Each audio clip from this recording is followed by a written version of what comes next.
she's on as well. I could hear her giggling then. You've got to be careful. You mustn't let her on when she's not supposed to be on, 'cause she could say something rude and blow her whole career. Oh, let me.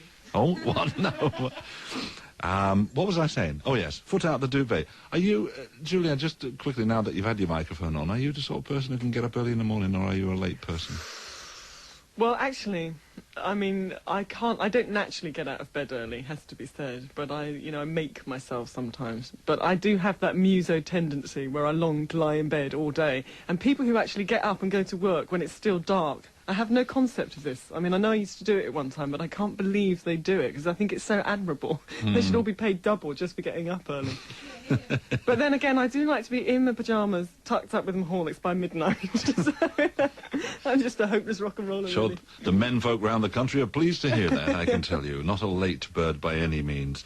I guess you might like the sort of music we generally play on a Sunday. I do, I love it. This is right up my alley, as they say. Right up your alley, is it? Just like this Earl Grey tea is. I think, yes, apart from the tea, you may well enjoy this as well from the Neville Brothers, from the Yellow Moon CD. This is called A Change Is Gonna Come. I was born. Good stuff.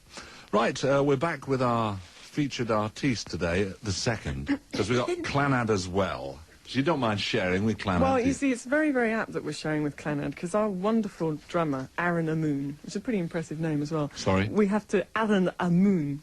Alan Amoon? Yeah, Aaron. Aaron. And it's very funny, actually, because when we go to Japan, our bass player is called Alan, so they keep going, Aaron and Aaron! So reception, please!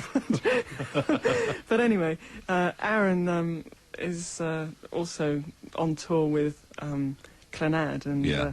Can get pretty hairy, because they were sort of touring at the same time as me, and, we'd go, quick, get to the gig, we need you, and he'd do Talking of date that. with them and then over to us. Have you done much touring? Well, I did do a lot last year. We did many dates in Britain, and then kind of, a few in Europe, then over to America and on to Japan. Does it make you a better person? I mean, at the end of the day, we hear about people going out on tour and things. The unfortunate thing is nowadays that there are a lot of artists that have record fame without having done their penance, as it were, That's right. of doing the tours beforehand, and it shows when they perform live. Do you think so? Well, I think lucky them, and back to your point of does it make you a better person, I think it's actually turned me into a hideous witch. I mean, and by the end of it, I'm like, shut up!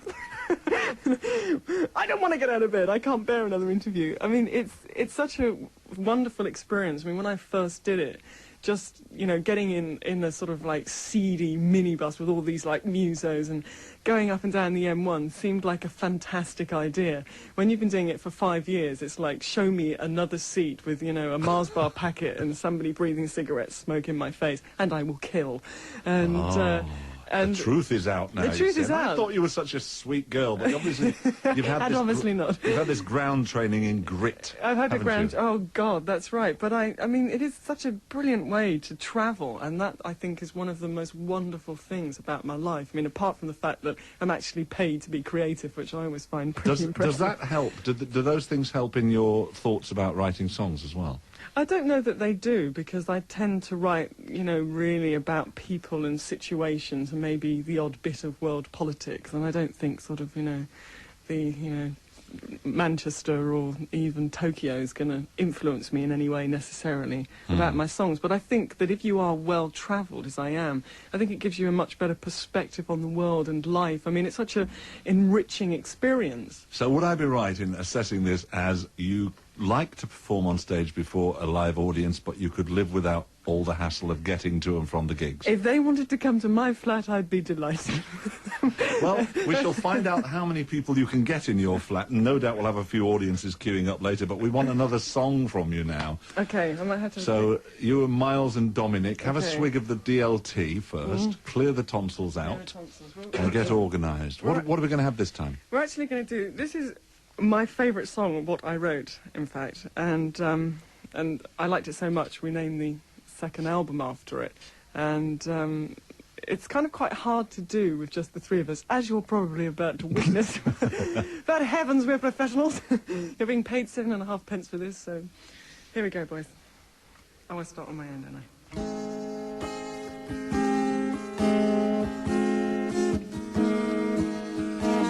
I am very, very much in like with you. I hope that it's enough, 'cause it's all I can do. 'Cause you treat my skin like porcelain, rare and special porcelain.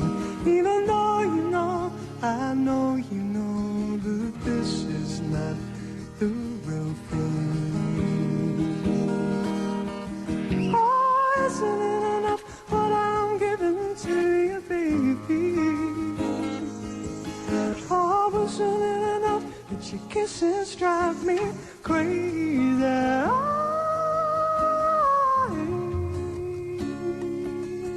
Oh, isn't it enough? Isn't it enough?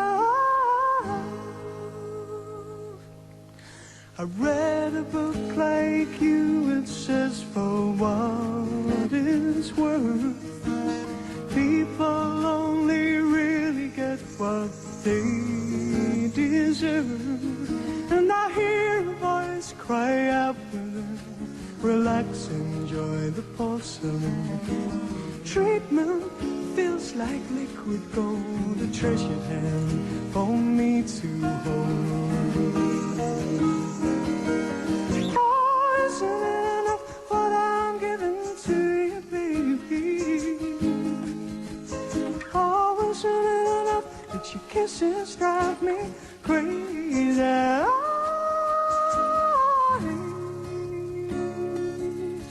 Oh, isn't it enough? Isn't it enough?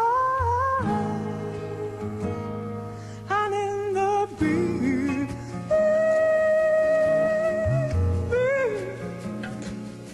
we scream of thee.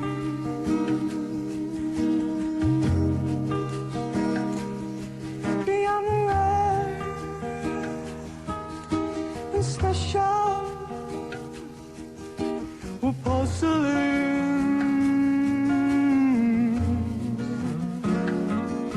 Beyond the joy, joy, and the disappear.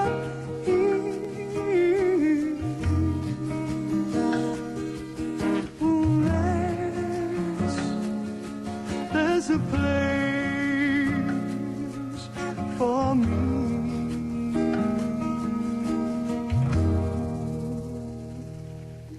Sometimes I think I should say I love you too. If words are free, why can't I spare the best for you? 'Cause you treat my skin like porcelain, rare and special porcelain. Even though you know, I know you know, I'm cracked from all of this living. Oh, isn't it enough what I'm giving to you, baby? Oh, isn't it enough that your kisses drive me crazy?